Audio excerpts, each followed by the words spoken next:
Halo, selamat siang semuanya. Kembali lagi berjumpa di kelas geometri.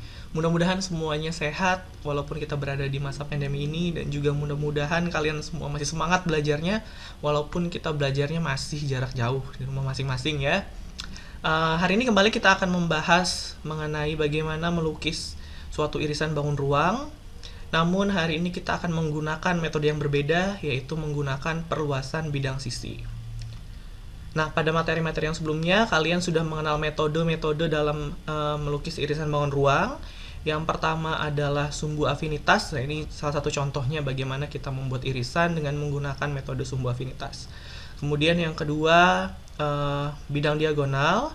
Nah, ini salah satu contohnya, gambar irisan bangun ruang dengan menggunakan teknik bidang diagonal. Nah, hari ini kita akan belajar mengenai perluasan bidang sisi. Itu adalah metode terakhir dalam mengiris atau membuat irisan bangun ruang. Nah, kira-kira tujuan pelajaran kita apa hari ini? Jadi ada 3 tujuan pembelajarannya. Setelah kalian mengikuti mata kuliah ini, yang pertama kalian dapat mengonstruksi irisan bangun ruang dengan menggunakan metode perluasan bidang sisi pastinya. Kemudian yang kedua, karena kita semuanya sudah belajar metode dan hari ini adalah metode yang terakhir, maka kalian diharapkan mampu untuk membandingkan kelebihan dan kekurangan metode sumbu afinitas, bidang diagonal, dan juga perluasan bidang sisi dalam mengonstruksi irisan bangun ruang. Kemudian yang terakhir, kalian mampu menyelesaikan masalah terkait irisan bangun ruang dengan menggunakan metode perluasan bidang sisi. Nah, kira-kira prasyaratnya apa sih supaya kita mata kuliah hari ini bisa lancar? Ya. Jadi kalian harus ingat lagi, di-refresh lagi mengenai yang pertama aksioma Euclid. Di mana di aksioma Euclid itu kita ingat bahwa sebuah garis itu dapat diperpanjang sampai tak hingga. Dan kemudian akibatnya adalah sebuah bidang juga dapat diperluas sampai dengan luas yang tak hingga juga. Kemudian kita juga harus ingat lagi mengenai kedudukan bidang dalam ruang, di mana 2 buah bidang yang tidak sejajar itu pasti akan selalu berpotongan, dan potongannya itu akan membentuk suatu garis.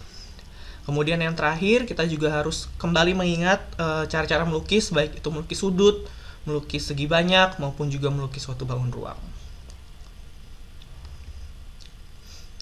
Oke, sekarang kita masuk ke materi kita, yaitu melukis irisan bangun ruang dengan menggunakan metode perluasan bidang sisi. Jadi prinsip utama dari metode perluasan bidang sisi ini adalah menentukan perpotongan-perpotongan 2 bidang prisma tegak, di mana masing-masing memuat minimal 1 titik, dan titik tersebut terletak pada bidang irisan. Kemudian kita dapat memperluas bidang tegak atau bidang sisinya.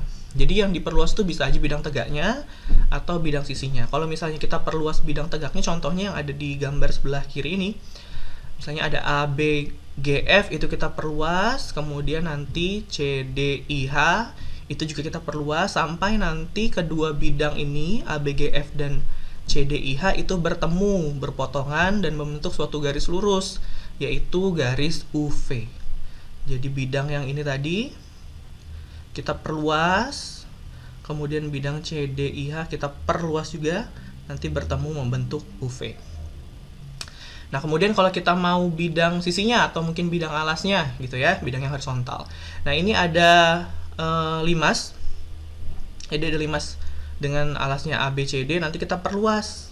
Nah, kalau yang tadi sisi tegaknya, maka ini sisi alasnya yang kita perluas. Itu ya, nanti masing-masing ada contohnya. Nah, di sini ada suatu masalah. Misalkan diberikan sebuah prisma segi 4 tegak ABCDEFGH dengan besar sudut BAD itu 90 derajat. Kemudian panjang AB itu sama dengan panjang AE adalah 4 cm, panjang BC 4 akar 2 cm, dan panjang AD adalah 8 cm. Jika I adalah titik tengah bidang BCGF dan J adalah titik yang membagi segmen garis AE dengan perbandingan AJ dibanding JE sama dengan 3:1, maka lukislah irisan bangun ruang ABCDEFGH yang melalui 3 buah titik tersebut, yaitu H, I, dan J. Titik H ada di prismanya tadi, kemudian titik I adalah titik tengah BCGF, dan J itu adalah titik yang membagi segmen garis AE atau titik yang berada di segmen garis AE. Nah, untuk memudahkan kita dalam membuat atau melukis irisan bangun ruangnya, maka kita akan menggunakan GeoGebra 3D Calculator. Nanti kalian bisa buka di web ini atau kalian bisa download aplikasinya. Ya, jadi di sini kita sudah punya bidang dimensi 3-nya, ada sumbu X, Y, dan juga Z. Nah, kita akan membuat gambar sesuai dengan ketentuan tadi. Nah, misalkan kita punya suatu prisma segi 4 tegak ABCD EFGH dengan panjang AB itu adalah 4 cm. Jadi kita buat saja segmen garis AB itu 4 cm. Atau saya mau langsung bikin poligonnya ya. Oke, AB nih, ini 4 cm. Jadi ada, dia bisa dilihat, kalian bisa lihat ada 0 sampai 4 berarti 4 cm gitu ya. Oke, kemudian BC-nya adalah 4 akar 2. Nah, 4 akar 2 itu supaya lebih mudah, kita bisa buat sebuah segitiga sama kaki. Jadi kalau segitiga sama kaki, nanti ke sininya 4 gitu ya. Dari 4 ke 8 kan 4. Kemudian ini anggap dari 0 sampai ke 1, 2, 3, 4. Ini juga 4. Jadi di sini ada 4, kemudian 4. Nah, kita tentukan titik sini di koordinat 8,4. Maka ini panjangnya akan jadi 4 akar 2. Kemudian tadi AD itu AD 8 cm, maka dari C kita tembak saja ke sana 8 karena dari 0 AD 0 ke 8 itu 8 cm. Oke, nah kita sudah dapat alasnya. Kemudian tadi tingginya atau AE adalah 4 cm juga. Nah, kita bisa buat dengan menggunakan prisma di sini. Klik alasnya, kemudian tingginya 4. Oke. Nah, di sini kita sudah dapat suatu prisma segi 4 ABCDEFGH dengan ketentuan-ketentuan yang sudah dijelaskan tadi. Nah, kemudian titik I itu adalah titik tengah dari bidang BCGF, maka kita buat dulu titiknya, yaitu titik perpotongan antara diagonal BF dan juga diagonal diagonal BG dan juga diagonal CF. Ya, kita buat segmen garisnya.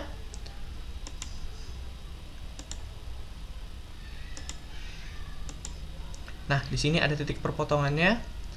Kita buat titik intersect atau perpotongan antara garis CF dan juga garis BG. Nah, kita dapat titik I di sini ya. Saya perbesar sedikit. Nah, ini ada titik I di sini. Oke, kemudian titik J itu membagi segmen garis AE menjadi perbandingan 3:1. Nah, kebetulan kita sudah punya 4 cm di sini, maka kita bisa membagi langsung 3:1, yaitu 3 di sini jadi 3 cm dan juga 3/4 atau 1 cm. Maka titik J ini ada di sini. 0,3 gitu ya. Kita sudah dapat. Nah, sekarang kita diminta untuk membuat lukisan atau melukis suatu irisan bangun ruang yang melalui titik H, titik I, dan juga titik J dengan menggunakan perluasan bidang sisi. Nah, kalian ingat bahwa suatu bidang itu bisa diperluas sampai tak hingga, maka idenya adalah kita akan memperluas bidang atau dua buah bidang yang nanti akan bertemu nih, kira-kira bakal bertemu di satu buah garis tertentu gitu ya, yang nanti akan berpotongan.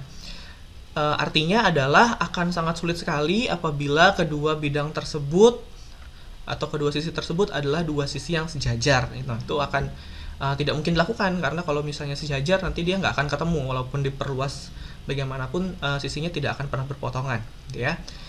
Nah, kita lihat di sini kita punyanya titik H dan titik J itu ada di bidang ADHE dua-duanya. Kemudian titik I itu berada di bidang BCGF. Maka yang kita lakukan adalah memperluas kedua bidang tersebut, yaitu bidang ADHE dan juga bidang BCGF. Nah, caranya bagaimana? Oke, kita perluas saja bidangnya dengan menggunakan nih, plan through 3 points. Jadi bidang yang melalui 3 buah titik. Kita klik di sini, kemudian kita ambil 3 buah titik. Misal yang bidang ini kita perluas, kita ambil titik B, I, dan F. Nah, jadi kita akan punya perluasan bidang seperti ini. Jadi bidangnya akan diperluas warna biru ini ya, sampai tak hingga, mau kemana saja bisa dia.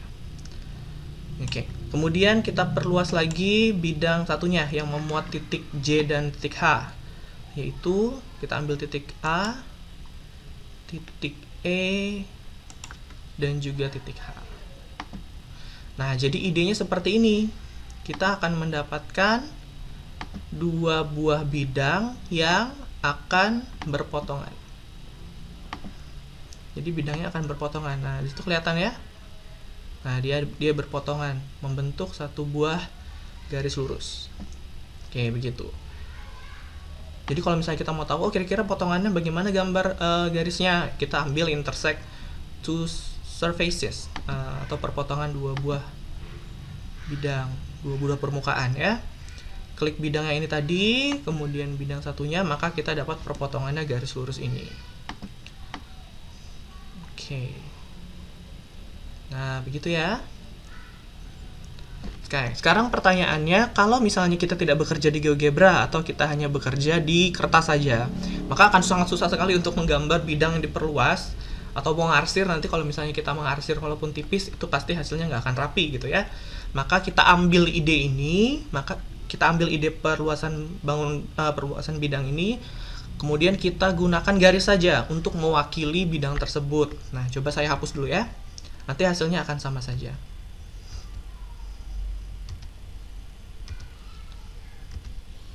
Oke, kita kembali ke gambar ini.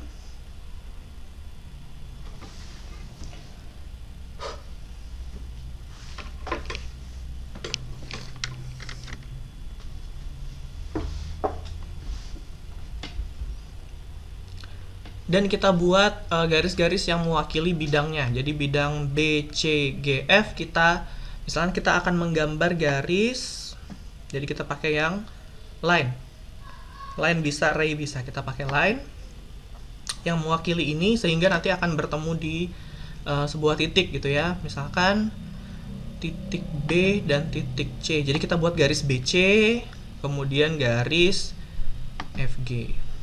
Nah, ini jadi dia mewakili saja gitu ya, kemudian garis AD dan juga garis EH. Oke, good. Nah, pada saat kita buat itu di kertas nanti, kalian bisa lihat bahwa keempat garis itu akan berpotongan di 2 buah titik, di mana BC dan AD itu berpotongan di 1 titik sini di bawah. Kita buat dulu titiknya, intersection. Nah, itu kita misalkan titik K, kemudian garis FG dan garis EH itu juga berpotongan di 1 titik.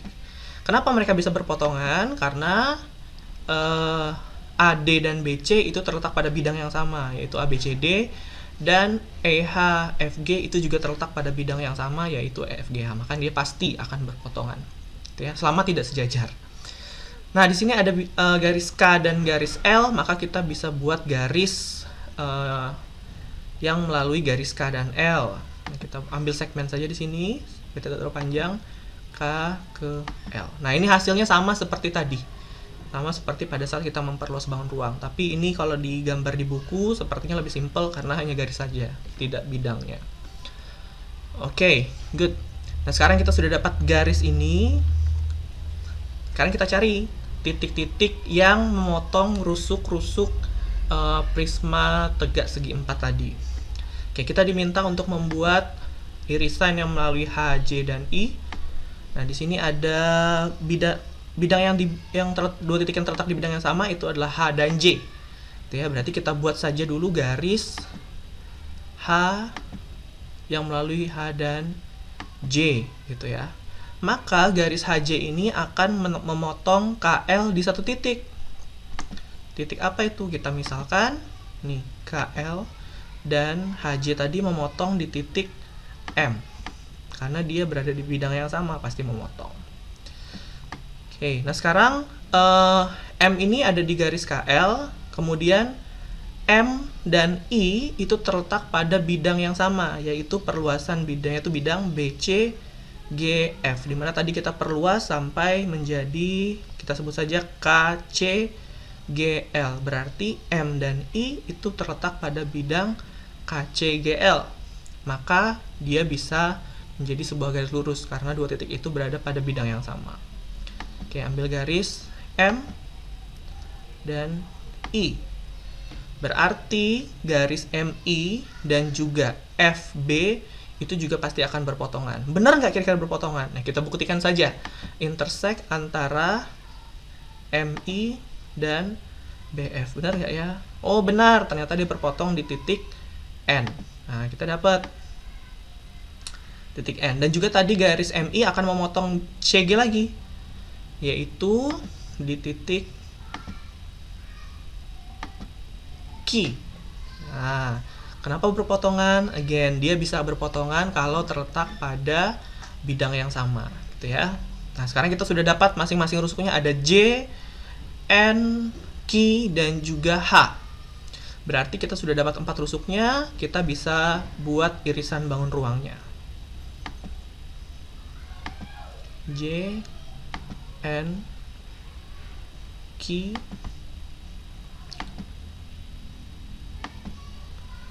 nah maka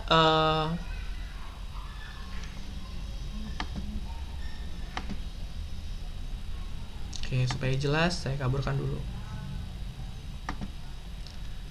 Nah, maka kita akan mendapatkan suatu segi 4 JNQH.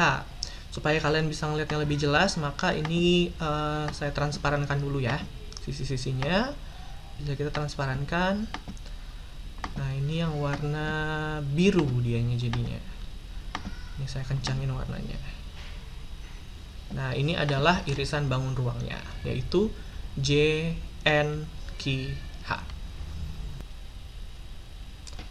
Nah, tadi di awal saya sudah mengkonstruksi bangun prisma segi 4 tegaknya sedemikian rupa. Nah, sekarang tantangan untuk kalian, apakah ada bangun lain yang mungkin dikonstruksi berdasarkan masalah yang kita dapat di awal tadi? Gitu ya. Silahkan coba di rumah. Sampai di sini dulu pertemuan kita. Kalau misalnya kalian ada pertanyaan, silahkan bisa post komen di bawah. Terima kasih. Selamat siang semuanya. Semangat belajar.